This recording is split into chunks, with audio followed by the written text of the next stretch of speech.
حضرت علی رضی اللہ عنہ بیان کرتے ہیں، ایک مرتبہ ہم جنت بقیع میں ایک جنازے میں شریک ہوئے۔ نبی اکرم صلی اللہ علیہ وآلہ وسلم ہمارے پاس تشریف لائے اور تشریف فرما ہو گئے۔ ہم بھی آپ کے ارد گرد بیٹھ گئے۔ نبی اکرم صلی اللہ علیہ وآلہ وسلم کے پاس ایک چھڑی تھی۔ آپ صلی اللہ علیہ وآلہ وسلم نے اپنا سر جھکایا اور اس چھڑی کے ذریعے زمین کھریدنا شروع کر دی۔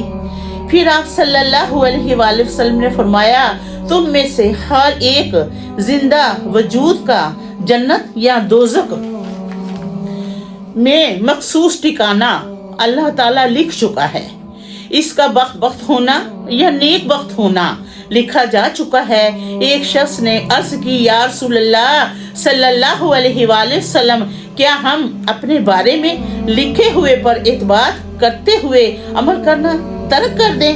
نبی اکرم صلی اللہ علیہ وآلہ وسلم نے فرمایا، جو سعادت مند ہوگا وہ سعادت مندوں جیسے عمل کرے گا، اور جو بدبخت ہوگا وہ بدبختوں جیسے عمل کرے گا۔ آپ صلی اللہ علیہ وآلہ وسلم نے مزید ارشاد فرمایا، عمل کرو، ہر طرح کے لوگوں کے لیے عمل کرنا آسان ہوتا ہے، سعادت مندوں کے سے عمل سر انجام دینا آسان ہوتا ہے، اور بدبختوں کے لیے بدبختوں کے سے عمل سر انجام دینا آسان ہوتا ہے۔